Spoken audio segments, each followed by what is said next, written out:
What's up, everybody? Welcome back to the Precedent Minds of the Mavericks. My name is Amina, and we are back today again with Tina and James. Last week, we spoke about their struggles and how they came about. And today, we're talking all about innovation. So without further ado, let's get into it. You guys have amassed over 600,000 followers on Instagram alone. What's your TikTok sitting at? We haven't posted on TikTok for like a year now. We kind of forgot about it. People, like, when they grow on TikTok, their Instagram is not growing. Ours was the opposite. The opposite, yeah. Our Instagram grew from TikTok, so we stopped TikToking. But anyways, I think it's at like 40,000, something like that. Yeah, still a great number, right? Like, for sure. Yeah. Before, I don't know, something. I haven't even checked in a long time. Yeah. Well, we should go on that again. Like, that's we had most of the people from TikTok are on Instagram. We're on Instagram anyway, so it was kind of like a lot of work, right? But like TikTok has monetization. We just left that, Yeah, but like not in Canada yet. No. I think it's still coming. I had a conversation. I was asking somebody from TikTok Canada about that. She's part of the music partnership team, and she's like, we haven't yet, and I can't say, but like maybe soon we'll get on it, which is unfortunate because it's like Canada's still like 30 million people. Not that there's 30 million TikTok users on Canada, but like it's like unfortunate. So I want to start up so in part one, we started by saying like, what were you trying to achieve with your socials? And we went through that. So do you think that you've achieved what you set out to initially? Yeah, we wanted a platform. We wanted to have a platform where we have followers and we can share different things. So yeah, I think so. Mm-hmm. Yeah, definitely. Yeah, for sure. We didn't hit the goal we wanted. We wanted to hit 1 million followers. Yeah. Right. Within a year? Yeah. Within the end of this year. And then we hit this kind of like plateau, which is understandable. I mean, it was very ambitious of us, but I mean, we hit 600. We got to be happy with that result. That's insane. So definitely, we wanted a platform and we got it. Mm-hmm. Yeah, for sure. So I said in part two we would dive into it. So pretty much you guys put out, like, it was a few videos, and then James did a Persian take on something, and it went viral. Yeah. And then you woke up to like 500,000 views. Mm-hmm. We woke up to a million. Like, wow. Yeah. That's crazy. Yeah. We couldn't believe it. We're like, what? Yeah. And the comments were from people even from Russia, because like some of the things he was doing was, I guess, in their culture it was the same. Yeah, and Kurdistan, so many things. Yeah, and that's interesting because I think what's great about your channel is that, like, it might be Persian based, but like chances are any kind of like cultured person will relate to you guys in some regard. Because like I don't speak Farsi, but like when I do understand what I get a gist of what is going on, I'm like, oh yeah, this is like this for our culture. And it's just like, that's a huge thing because it's like we see ourselves.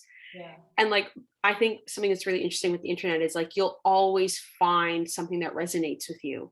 Yeah. Like whether it's like a meme, you're like, yo, I'm not the only one who does that. Yeah. That's great. That's great. Yeah. Like even like with tea, because like this morning I texted you, I was like, yo, I'm just making tea, and you're like, same. And it's like, like culturally it's just a thing. Like it just is happening. Like, so like what I find is interesting about that is that like when we spoke in last episode, it was like you guys were putting out content. So Tina, you said you had started your own YouTube channel by yourself and it was getting views.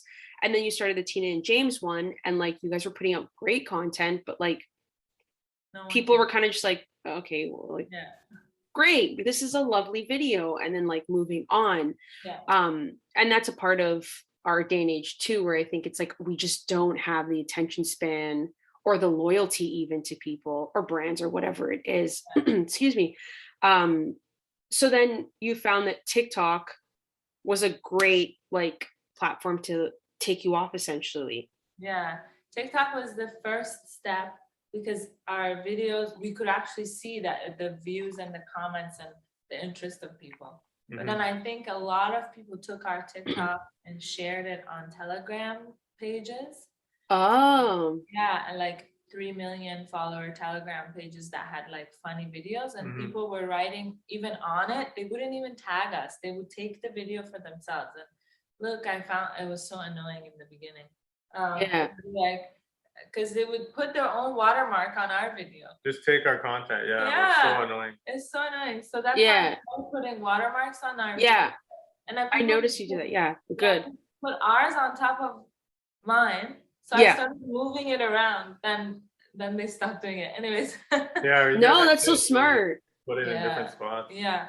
So, but I think the Telegram pages and people just sharing it, because like everywhere we would go, they would have seen our video, like from the Persian community. So everyone had seen it because people shared it with each other all over Iran and all over the world, all the Persians. So everyone knew of that video, and it was so weird, right? Yeah. We're like, oh my god. Do you know what like the Persian community is like here? Like what the population is like here? No, I don't know exactly. I can Google it, but no, I was just curious. And like, what's the population of Iran? Do you know? 8 million, I think. 8? Yeah, I think 8 million. 8? No, it's low. More. It's more. 40. Way low. I just Googled it. 8 million is the Baha'is around the world. Oh. But I think it's 40 million because we just Googled that for somebody. Yeah. And do you post like according to like Iran's time, or like do you post like kind of Canada time? So it's like, you know, that like I've picked a time that's good for both. Kind of like interesting. Pretty much everywhere in the world, they would be up and on their phone. I don't know if like I don't think it's common knowledge, but so I was watching a panel with it's called Girl Connected by Lola Plaku, and she was interviewing somebody who was working at Instagram at the time, Fadia, and she was saying that 80% of Instagram users are actually not from Americas, like they're on the eastern side of the world. And that makes a lot of sense because at the end of the day, like even Canada and the US together are just under 400 million people versus like in the East, like in India alone, you have like 1 billion people. Yeah. If you've seen like Indian TikTok, for example, they just have views upon views upon views. And it makes sense. I heard somewhere. With that famous actor? Yeah, Shah Rukh Khan was on a show with David Letterman or something. And Shah Rukh Khan was saying, you know what, David Letterman was like, you're so lucky you became famous in one of the busiest countries, because like all your fans in your country is still bigger than everybody else's. Yeah. Like you can make populations. Yeah, you can make it in India alone and just like be eating for the rest of your life kind of thing. Yeah, I noticed that when I was doing YouTube, right? When we were starting YouTube and I was looking at analytics, I would see all these YouTube channels based out of India, and like they were like, you can tell they were just starting out, but they even the lowest, like the most recent they had 5 videos, okay, but 60,000 subscribers. I'm like, geez, man. Yeah, that's crazy. God, crazy. Like, and then like their channels are high. They got like, it's not uncommon to see millions of subscribers on like 50, 60 different channels, like easy in India. It's pretty cool. 100%. Yeah, I was just looking at like trending on YouTube. Sorry? It's nice they support each other. You know yeah. I don't know if you're familiar with the rapper Sidhu Moosewala, but like he had like on YouTube, he was trending 1, 2, and 3, and like it was like he had videos out for like 2 days, and it's like 16 million views, and it's crazy because like majority of people here probably haven't even heard of him. I actually think he resides in Brampton, which is like the crazy part. There's a connection there, but like, yeah, I was just like, oh my God. And then I got into him because I was like, how have I not known this person before when he's trending? But like, yeah, it's just because it's like he's from England, I think, and then like hits the Indian market and they love him there. So it's like, it just makes sense. So yeah, it's like interesting. Like, it's great that you guys understood where your market was. It's like knowing your audience, right? That's the other thing, right? Because I think something, for example, with hashtags, it's like they can be very generalized, especially on TikTok. Like if you even use like the very, very popular ones, it's not for sure that you'll get into that algorithm. But like if you start narrowing it down, that's when like you get into a specific niche, and then you can definitely build, and then it's just like wildfire. Yeah, so it's like, how did you, so you put out the one video of James, so like, that's how you guys found your audience essentially? Yeah, that's how we found our niche. Yeah, well, that's because the whole time we're searching for something to hit, right? Yeah. It's like a formula. Yeah. You have to figure out, you try different things, right? You try, it's all about different combinations. Yeah. You know, Yeah. so that hit, and then we're like, okay, so there's something here. Let's keep pushing on this, Yeah. and then we just. So there's so many aspects of it, right? There was food, there was dance, there was the language, right? Yeah, yeah, and like, do you guys have like a structure as to how like you guys post? Because like obviously, you guys on your own are very multifaceted, and then like there's just like so much content that you guys can produce. And like I know Tina, you guys are always putting out like language stuff because that's what you actually do. Yeah. You teach English, which is super, super nice. Yeah. And like it's nicer too because it's not formal stuff that you're always putting out. Like you're putting out slang too, which is so important. Yeah. Because it's like, yeah, we like when you're learning languages, it's always really formal, and then like people who actually speak the language are like, you speak really formal, and you're like, yeah, exactly. That's what I like about my first teacher. She teaches me informal phrases like "betoche." Yeah, it's like none of your business. Yeah, that stuff is great. I use it on her. Yeah. I use it on her class, you know? Yeah, that's amazing. Yeah, so it's like, how do you guys structure how you're gonna, what content you're gonna put out? Because there's also stories, and like you're very, very active on your stories, and you're also active like on Instagram, like on your actual feed. Yeah, we used to post 6 days a week, like post besides stories. We would post 6 days a week. I would engage with everyone in the comments for the first hour and a half. Yeah. Crazy. That was on and our that was working too. And he was working, yeah. So basically, in the beginning, we would come up with ideas and then film it that day, and I would edit it and post it. And then later we realized, okay, we need more structure because this is taking up so much of our time. Yeah.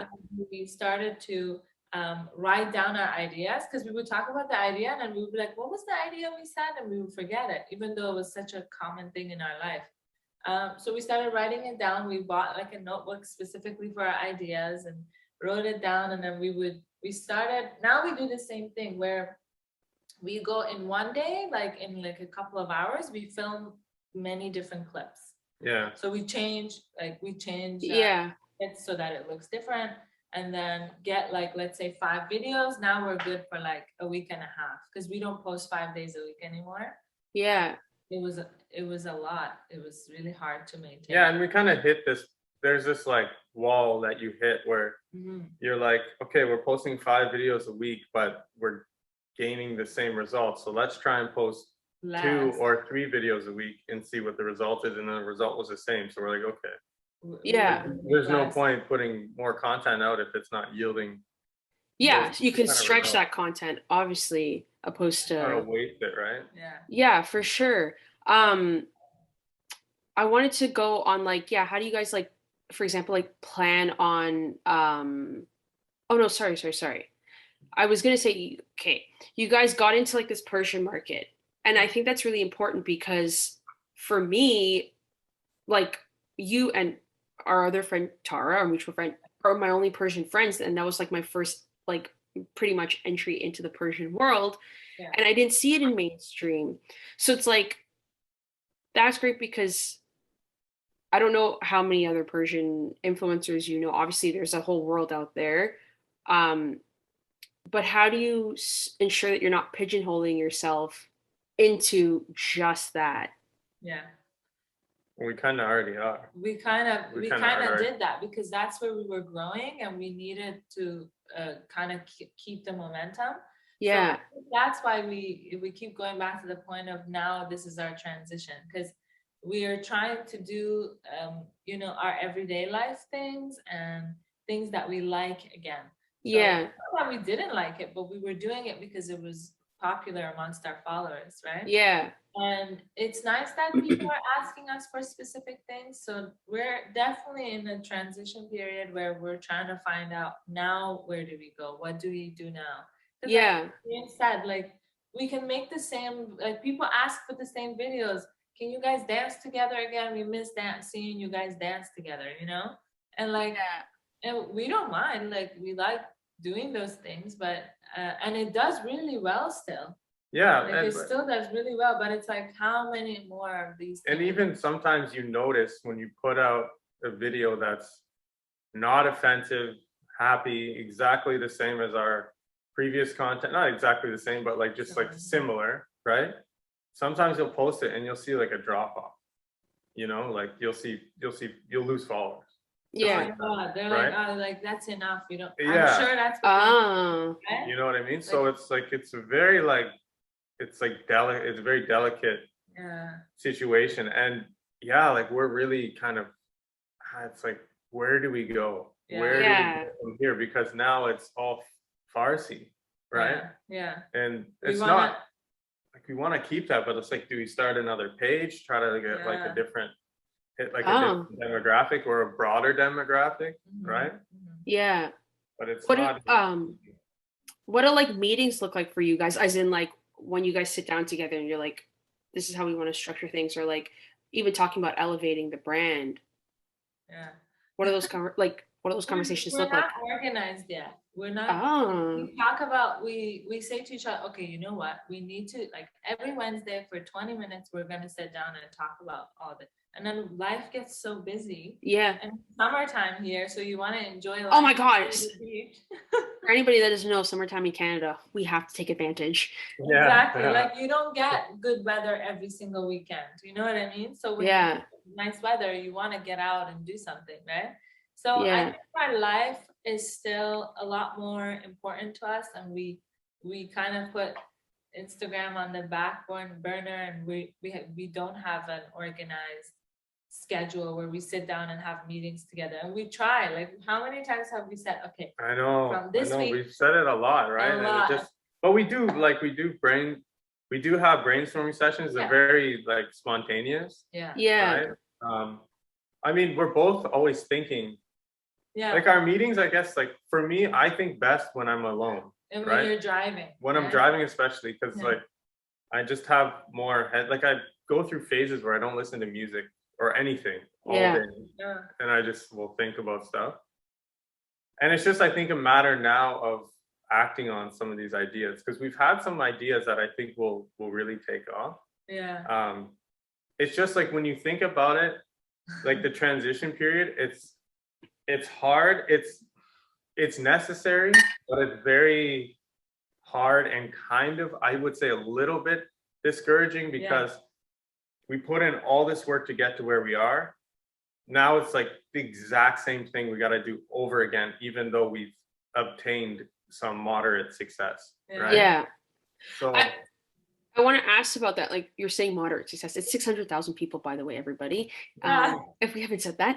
How did you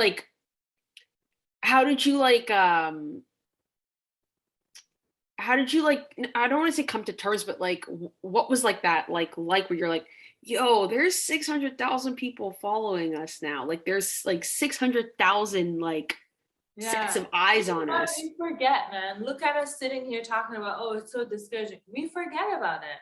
Yeah. Honest to God, like this is where I've been kind of telling you all the time, right? Where you're like, oh, because he's feeling really discouraged, and I'm like, it's 600,000 people. That's a lot. That's just wild. Yeah. Yeah. So I think like we need to kind of remember that. I tell myself that, but I know you're you're feeling kind of discouraged, right? But no, I try to remind myself and James that no, this is still a lot. Like we're hard on ourselves. That's what it is. I think you have to be, though. You have to be. And the thing is like, it's 600,000 people, right? But the thing is like we are still people as well. You know, we're part of this whole thing. And like, I think Tina's the same too. I love our followers. Like we love our followers, and like truly we do. They're amazing. Yeah. And at the end of the day, like it's just that we really detach ourselves from that following, right? Yeah. That's why it's easy to forget that there's 600,000, because it's not, to us, the following doesn't matter as much as, like, it does matter, but not as much as the response we're getting from people, the genuine response.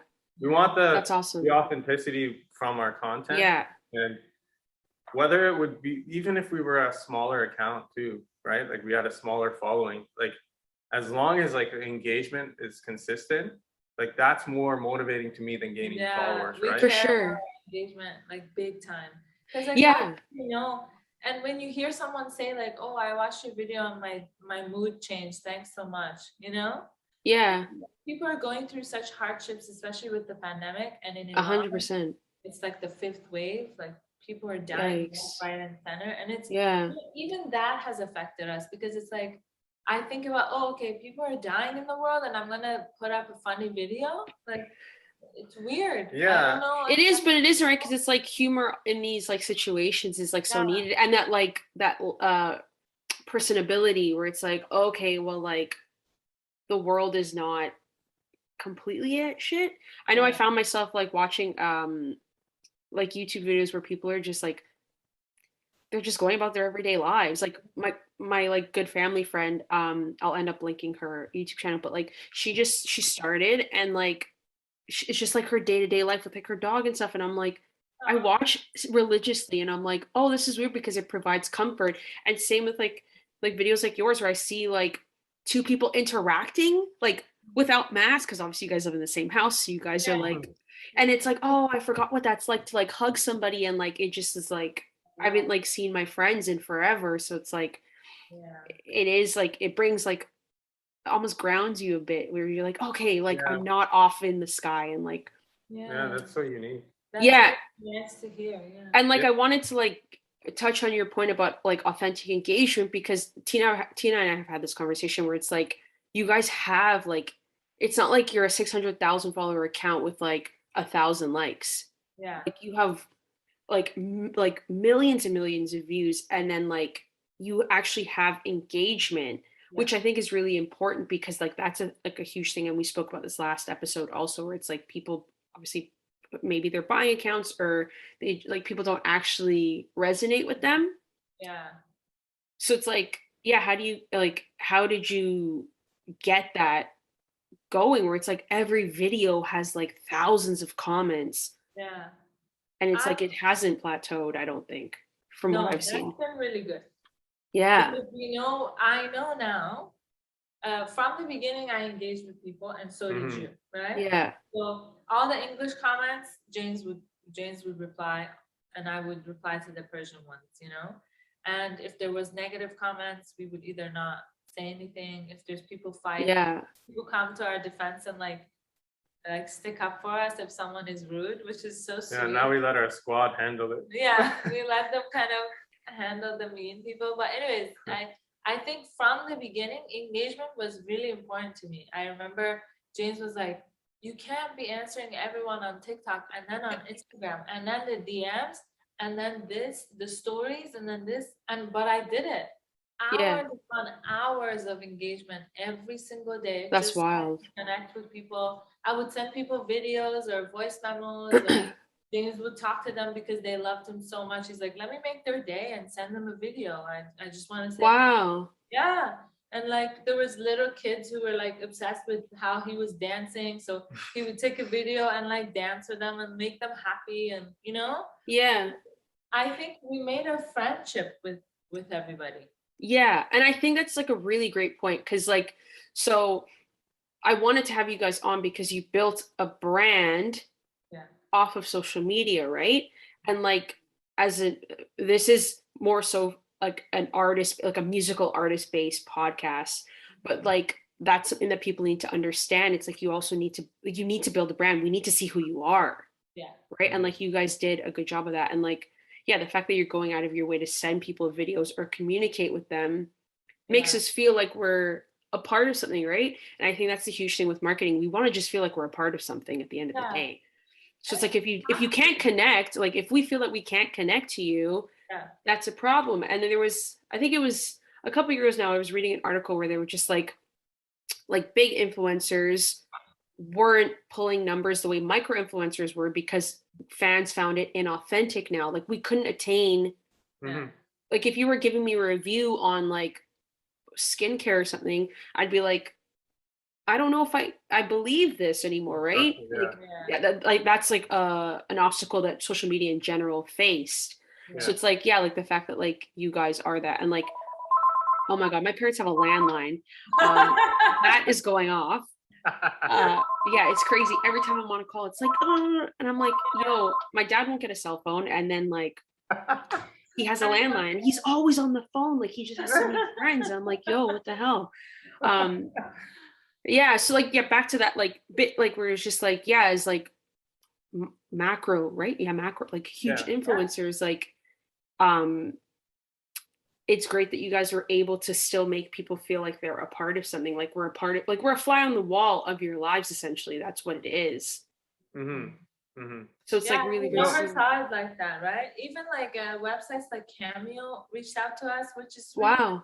Yeah, and they were like, you need to make something like this is really good. It just doesn't feel right. We're like, no, why are we paying? Why would people pay for us to show up? If they want that, they just message us, just man. Ask us, we'll send you a happy birthday message. Yeah. It feels strange, but I no judgment towards people who are doing it. I think it's more. It works for everybody, yeah. And maybe in the future we will. I don't know, but I'm just saying. I don't think we'll ever get to that point, because for us, it's not like the biggest thing for us, even with Instagram. And this is what I think drives the authenticity too, is like, we don't care about the money. It's not about money for us. It's not about making a living. We have our lives separate from this for good, right? Let's have fun with this. We want to enjoy times. Let's make people smile. Let's spread the whole message of unity. Yeah, absolutely. Especially in these times where it's like we're seeing more separation than normal, than ever, really, because social media allows that, I think.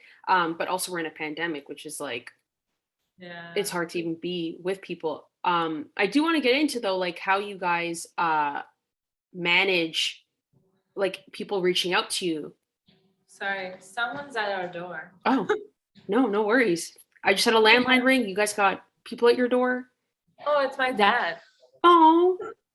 Yeah. Tell him to come in. He can sit. He can join the conversation. I know. Yeah. Where did he go? He said I was gonna look around and go. No, why? Tell him to come in. I told him. I know, but when you tell him in the beginning it's a video call, he's gonna be like, oh, I'm not gonna come in. Oh.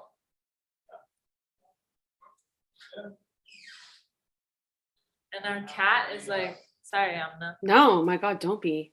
That's life. Like this is what we're in now. Yeah. So this is another cultural thing, right? Like people here call each other before they go somewhere. Not my dad. No, they just show up. He shows up. Yeah, I've like had to tell my parents, you guys gotta like look at this hour. I'm doing this. You can't come bug me. Like sometimes I unplug the landline if it's like I really need like concentration. Like I was doing presentations and I was like, yo, I need to unplug our landline because if that goes off, that's it for me. Like I'm just gonna be like, yeah, I'm done. Yeah. I'm done. Okay, what were you gonna? میگم صحبت نباید بکنیم ما توی اینترویو هستیم. Yeah, so like okay, so like brands have obviously started reaching out to you, and this is important too because I want people to have somewhat of an understanding. Obviously, if they're starting out, like how do you navigate that? Like how did you guys find out what worked? Like even like things like race. Obviously, you don't need to disclose your race, but like what was right for you guys and like things like that. I think it was more the. Sorry, go finish. No, because I just feel like people are like not aware, especially like artists. Like I know that some people don't even know the difference between a manager and a lawyer, which is like terrifying. And it's like you get into this industry that can like very quickly eat you up, and then like unfortunately they can blacklist you at times or like do whatever they want with you. So it's like like how did you guys navigate that? Well, we like. Tina's really good at like she does a lot of research, but she's not gonna just like accept an open invite without like looking through it or consulting with. Especially when you're starting, right? Because it can be like very exciting where you're like, oh my God, absolutely, and then next thing you know you're locked into like a 30-year contract or something stupid like that. But like so like we would just make sure we obviously talked about it between ourselves, and then Tina did her research. Also too, like when brands would reach out to us, we turned down a lot Yeah, a more lot than of stuff half. because we're not doing this for financial gain. Yeah.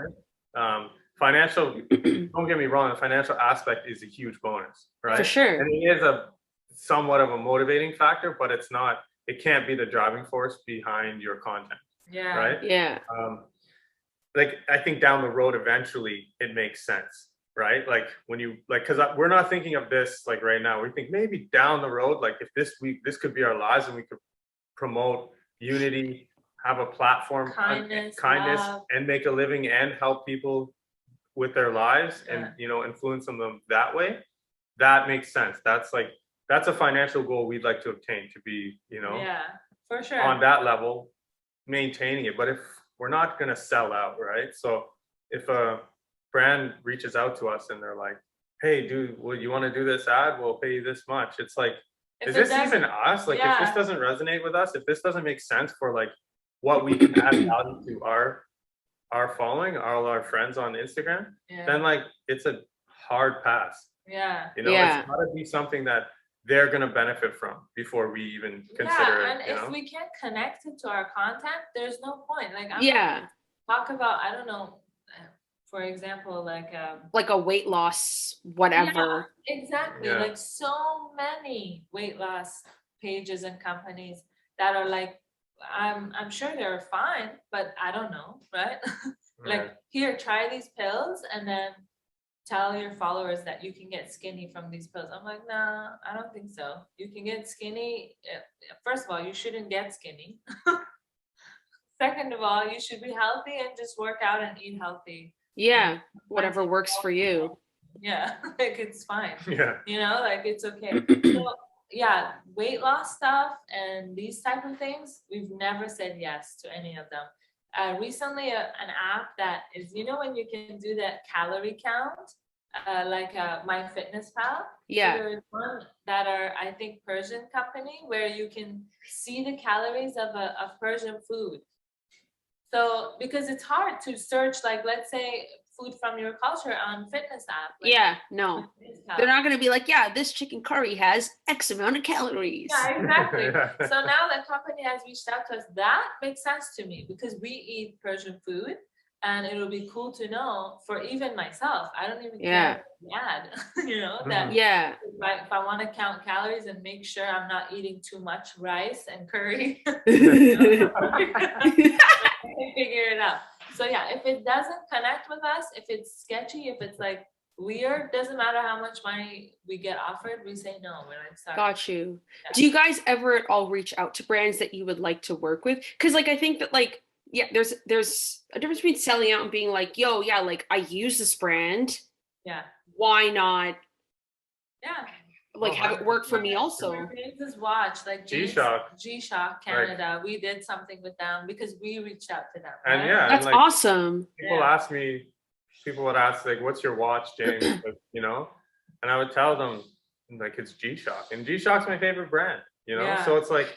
So walk us through how like you would do that. Like if you can, like I would love to know for like the sake of people like for sure wanting to reach out to brands, because I think it's like even the way you word things or like your sales pitch, like what are you bringing to the table, right? The G-Shock? Yeah. Okay, so the G-Shock thing, what I did was I was looking for a watch to buy, but I wanted like a steel one, right? Like something chromed out, And so I was looking on the website and then I was like showing Tina and she's like, why don't you just like reach out to them? Maybe we can do a collaboration, right? And then I was like, oh man, that's such a good idea because I'm just like, our first instinct isn't to just like, let's do a collab, right? We're like, I need to buy this. Go and purchase it ourselves. So I reached out to them and I said, hey, this is our account. I'm just reaching out to you because I love G-Shock. I'm like, you can literally search on every picture on my social media and you'll see that I'm wearing a G-Shock watch. And I even invested in one of their highest end watches, right? That I wear like every day. So I was like, take a look. Like, I love your watches. These are the ones I'm interested in. Would you like to do a collab? And the guy looked at it. He's like, oh, wow. Yeah, for sure. We definitely will help you out. So they were so nice. And sorry, this was all through Instagram? Through Instagram, yeah. So I was like, oh, this is G-Shock Canada. So I was like, yeah, what do you guys want to do? He's like, okay, so send me the watches you're interested in. So I'm like, okay. So I obviously sent the most expensive one that I wanted, right? And then I sent one that's like the one I was actually looking at. And then the guy's like, okay, we can't do the other one, right? But what we can do is we'll do the one that this other model. Yeah. And then I'll give you one, and you can do an extra one, so you can do a giveaway. Yeah. Right? He's like, amazing. so go through, and here's the budget for the one for the giveaway. Just go pick it out. Let me know which model it is. We'll send them to you. Sweet. He sent me the parameters behind like how the giveaway should be run, and very simple. So I made a video of it. Did the giveaway. Someone in Iran won, like in a small town. Yeah, that's amazing. And Tara's dad, our mutual friend, her dad took it to Iran for us. Yeah, wow. Perfect timing too. Like he was leaving like literally 4 days later. Yeah, after that's crazy. So, and we can't mail watches because they could just get lost in the because of the sanction. So the sanction, right? Ah. So it was nice. We were able to get the watch to her, and I was like, I'm happy with the watch I got. And then just recently, I made a video. And I used there's like an altimeter, like it tells the altitude when we were hiking. So I just wanted like a cool shot of the altitude, not even thinking about G-Shock at all. And then they messaged Tina, they said, oh, when the new MTG, this is the model the expensive model that I wanted. When they're like, when that one comes in, we'll make sure to send it over to you. Yeah. Right? I was so like, nice. Yeah. Because we tagged them in stuff just of course. It's just the way what you should do, right? So I think, long story short, we have reached out to brands, I think 2-3 times. Wow. Most of the time, they've reached out to us. I would say 50% of the time. But we need to learn to do that because there's so many brands that we have and we love, and we need to reach out to them. Now we're learning. Like I'm starting to learn how to word things, like you said. Yeah. Like, email, do I do it through DMs? Mm-hmm. And sorry. I can't remember if I said the G-Shock one was through DMs, like Instagram DMs. Amazing. Yeah.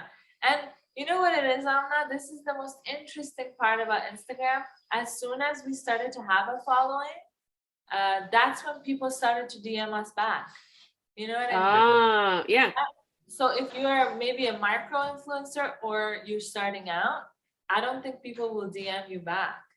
And when they see that your following count is higher, or they like your page, maybe. I'm not gonna like say but there's different factors. But it's kind of the reality of it, right? Yeah, the reality is if you have a following, they will, and then a lot of times they say, oh, here's the email this person, you know. So I think you get a lot more response when you have a bigger following. For sure.